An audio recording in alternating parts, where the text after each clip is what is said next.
8 मार्च 2014 को आधी रात के कुछ समय बाद एक बोइंग 777 कुआलालंपुर से हवा में उड़ा और 35,000 फीट की अपनी निर्धारित क्रूजिंग ऊंचाई पर लगातार चढ़ता गया।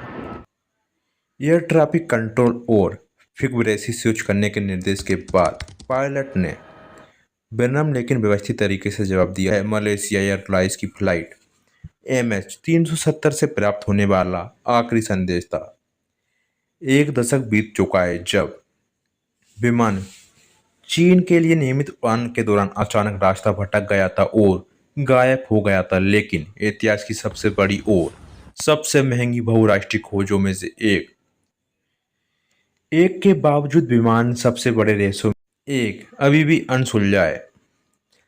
नरेन, जिनकी पत्नी चंद्रिका उस विमान में सवार 239 लोगों में शामिल थी जो कभी अपने गंतव्य तक नहीं पहुंच पाया, लेकिन यह स्वीकार करना असंभव है। मुझे चिंता है कि विमान के साथ क्या हुआ। यह न जानने से हम सामूहिक रूप से फिर से ऐसी घटना को जोखिम में है। यह एक ऐसा सवाल है जो अभी भी सबको परेशान करता है, जो उड़ान भरने में डरते हैं और उनमें से कई जो उड़ान नहीं भरते। एक परिष्कृत बोइंग 777 जो बेसिक उपग्रह ट्रैकिंग और निरंतर संचार के युग के लिए आधुनिक उपकरणों से लैस है। ये कैसे गायब हो सकता है? भारत में रहने वाले नरेन, जिसका पूरा नाम KS नरेंद्र है, के साथ वास्तव में क्या हुआ था, इसका जवाब अभी तक नहीं मिल पाया। यह जानना महत्वपूर्ण है कि उड़ान कहाँ समाप्त हुई और इसे किस रूप या आकार में उसको विश्राम स्थल तक पहुंचाया गया। यह अभी भी महत्वपूर्ण है। यह वह सवाल है जिसमें कभी भी बेचैनी और यहाँ तक कि निराशा के साथ दोहराता हूँ, शायद मैं अपनी जीवन काल में कभी नहीं जान पाऊंगा।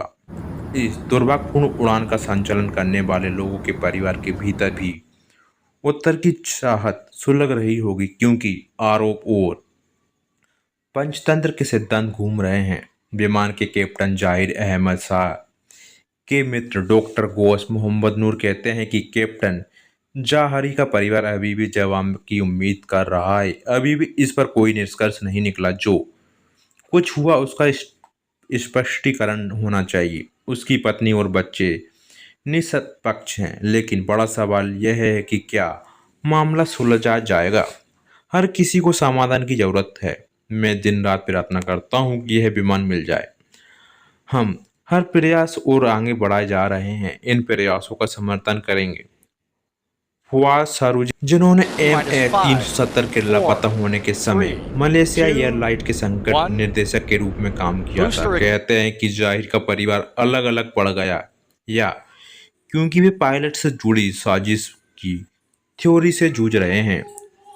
उनके लिए यह एक काफी कठिन समय है, क्योंकि उन्होंने खुद को मीडिया से दूर कर लिया, क्योंकि वे आरोपों को स्वीकार नहीं कर सकते। वे जीवन को फिर से शुरू करने की पूरी कोशिश कर रहे हैं।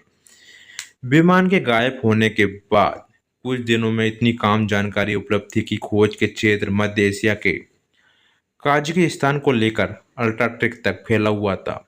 विमान को किसी नापाक सरकारी एजेंसी ने मार गिराया या गायब कर दिया गया, किसी अंधेरे स्थान पर उतारा दिया गया, या आरोप यह है कि एक समूह के विमान को एक सुनियोजित हत्या या आत्महत्या में जब्त कर लिया था। कम नाटकीय और गैर मानवीय कारकों पर ध्यान दिया गया, जिन प्रधानमंत्री नजीब राजा कर रहे थे, जो आज असंबंधित भ्रष्टाचार के आरोप में जेल में हैं। रविवार को प्रधानमंत्री अनवर इब्राहिम ने मलेशिया की स्थिति दोहराई कि अगर कोई नया सबूत सामने आता है तो वह जांच फिर से शुरू करने को तैयार है। मलेशिया के परिवहन मंत्री एथिन लोके ने कहा है कि वह अमेरिका समुद्री कंपनी ओशन इन्फिनिट से मिलकर नए खोज अभियान को परिचर्चा करने के लिए तैयार हैं। 2014 से 3 आधिकारिक जांच में शुरू की गई है। मुख्य प्रश्न यह है कि विमान ने भारतीय महासागर की ओर से नियंत्रित तरीके से अपना रास्ता क्यों बदला, और सबसे महत्वपूर्ण बात यह है कि विमान में लगे 2 प्रमुख संचार और ट्रैकिंग उपकरण को क्यों चुप हो गए।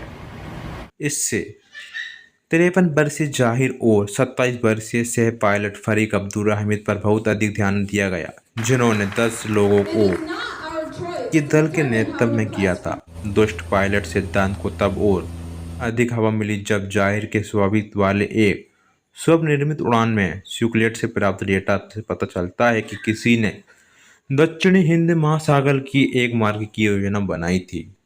सच में अब MS-370 के भाग्य के बारे में निश्चितता के साथ बहुत कुछ जान सकता है। पायलट से खोजी पत्रकार बने विलियम लेगविन्स ने 2014 में अल्ट्राटेक में लिखा था, सबसे पहले लापता होना एक जानबूझकर किया गया कार्य था। यह अकल्पनीय है कि ज्ञात उड़ान पथ, रेडियो और इलेक्ट्रो चुप्पी के साथ सिस्टम विफलता और मानवीय त्रुटि में किसी भी संयोजन का कारण हुआ था। लेंगविसो का मानना है कि जाहिर ने किसी मनगढ़ंत काम से ज्यादा जूनियर फास्ट ऑफिसर और कॉकपिट से बाहर भेजा होगा, या फिर बिजली के सिस्टम को बंद कर दिया गया होगा, या जानबूझकर विमान का दबाव कम कर दिया होगा। इससे कुछ ही मिनटों में केबिन में मौजूद सभी लोग काम करना बंद कर देंगे। उन्होंने लिखा है कि यह निर्देश आपातकालीन लाइटों को मंद रोशनी वाला रहा होगा। मृतकों को उनको सीटों पर बेल्ट से बांधा गया होगा, उनको छेरे छत से ट्यूब पलट के बेकार ऑक्सीजन के मास्क से लिपटे हुए होंगे। एक और सिद्धांत जिसे अन्य विमान्य विशेष संभव या असंभव भी मानते हैं, वह है कि दृष्टा पायलट के बजाय श्रीमती पायलट के बजाय भ्रमित पायलट का होना, यानी जाहिर को आग या दबावों की कमी जैसी समस्याओं का सामना करना पड़ा होगा। वह मलेशिया की ओर वापस मुड़ गया, लेकिन धुआं या ऑक्सीजन की कमी से ग्रस्त हो गए होंगे, जिसे हाइपोक्सिस के रूप में जाना जाता है। इस उलझन में जाहिर या फारिक ने गलती से संचालक उपकरण बंद कर दिया होगा। तब विमान भूत उड़ान के रूप में जाना जाता है, जिसमें उसके रहने वाले मर जाते हैं, लेकिन विमान ऑटो पायलट से चलता रहता है। The mystery of Malaysia flight 370 और विमान लापता होने पर 2 पुस्तकों की श्रृंखला विदाउट ए ट्रेस में लिखी सिल्विया सुब्रबिग्लो का कहना है कि हालांकि इसका कभी समाधान नहीं हो सकता, लेकिन विमान उद्योग ने इसी तराशी के बहुत कुछ सीखा और नए सुरक्षा नियम लागू किए हैं।